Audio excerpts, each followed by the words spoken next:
Là, je suis là, je recule. Mais reculer pour prendre de la distance. Et on arrive. Et recule. Ouais. Lève les bras. Et tu recules. Voilà, bien, bien, bien.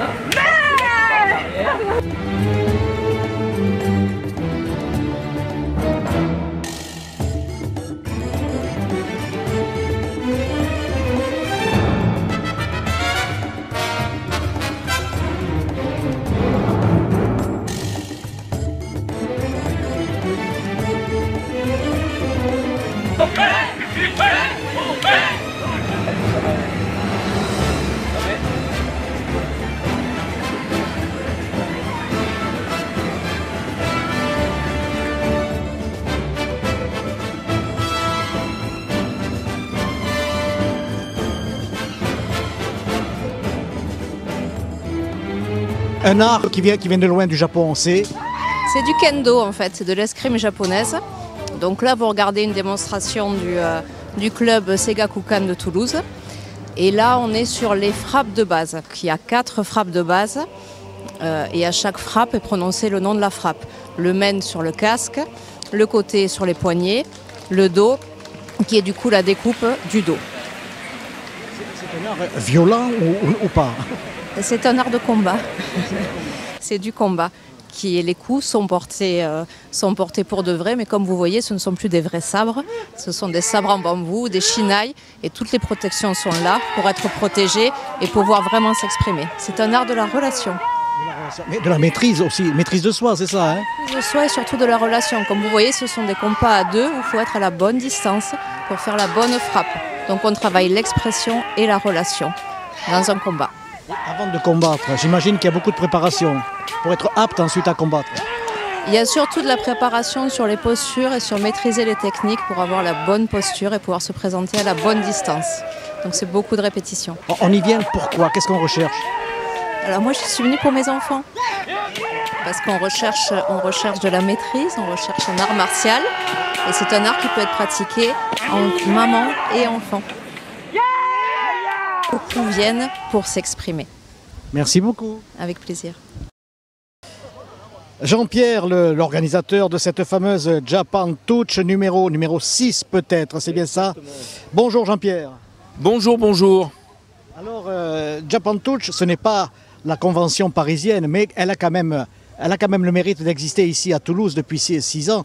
Et c'est un joli rendez-vous en pleine nature. Exactement, nous sommes organisateurs à Lyon d'un gros salon qui s'appelle la Japan Touch, et on est depuis 6 ans à Toulouse.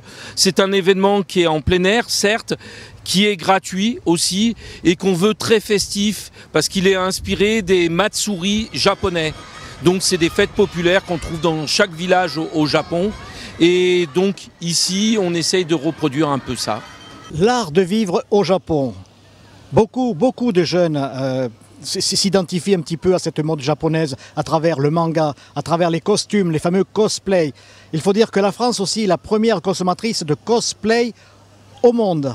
C'est bien ça, est-ce que je me trompe? À peu près, après les Japonais, mais les Français, effectivement, sont les plus gros lecteurs de manga en Europe et sans doute même au monde, après le Japon. Et puis le cosplay, pareil, c'est quelque chose qui marche très très fort. Il suffit de regarder dans le parc, il y a peut-être 10 ou 12% de cosplayers. Ça représente, allez, on va dire un petit millier de personnes qui passent chaque jour cosplayer. Et toi-même, tu es cosplayer ou bien tu l'as été peut-être? Non, pas du tout. Moi, je suis de l'ancienne génération, donc le cosplay, je suis pas sûr qu'il existait déjà à cette époque, mais en tout cas, je suis un vrai bon passionné du Japon. J'y vais assez régulièrement. Ce qui m'intéresse particulièrement, c'est le Japon traditionnel. C'est aussi pour ça on s'annonce comme un événement pop et zen, donc avec de la pop culture, du manga, etc. Et en même temps de tout ce qui est la zénitude, du bonsaï, des arts martiaux, de la méditation zen. Et c'est ça qui nous plaît.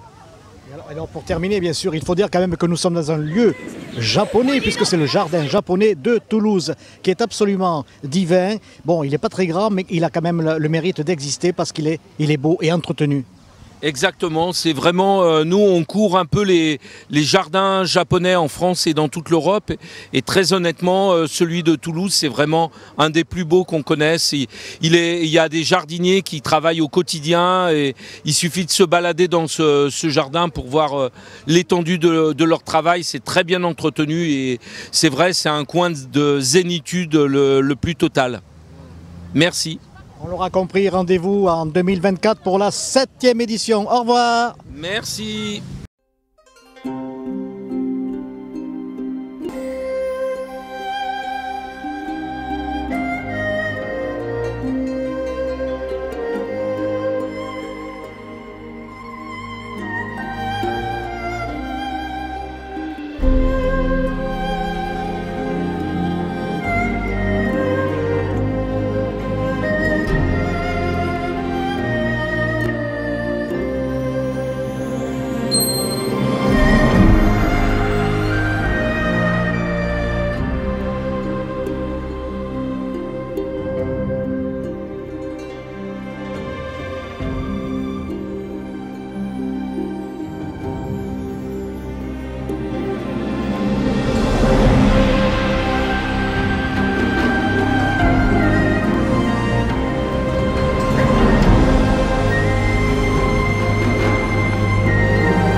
Le scoop dans cette réunion de cosplay, voici en chair et en os Naruto. Merci. Quel effet ça fait d'être interprète de ce fameux Naruto? Ça fait chaud au cœur. Merci. Vraiment, c'est génial. Alors Naruto, il existe depuis combien de temps? Depuis assez longtemps. Je crois que je venais de naître justement quand l'anime a commencé. Mais alors ces yeux, je vois ces yeux qui sont absolument ahurissants. Ils sont vrais ou ils sont faux? Ah, c'est des faux, bien sûr. Allez, merci Naruto. Au revoir. Merci, au revoir. Au revoir, sayonara. Nous sommes dans une réunion cosplay, on va dire, bien avant l'heure du TGS. Bonjour Eden, c'est cela? Oui, c'est ça. Bonjour. Alors, Eden, c'est aussi... Vanilla. On la trouve où, Vanilla? Qui était? Dans un animé qui s'appelle Nekopara. Pourquoi venir à cette réunion? Qu'est-ce que vous y trouvez?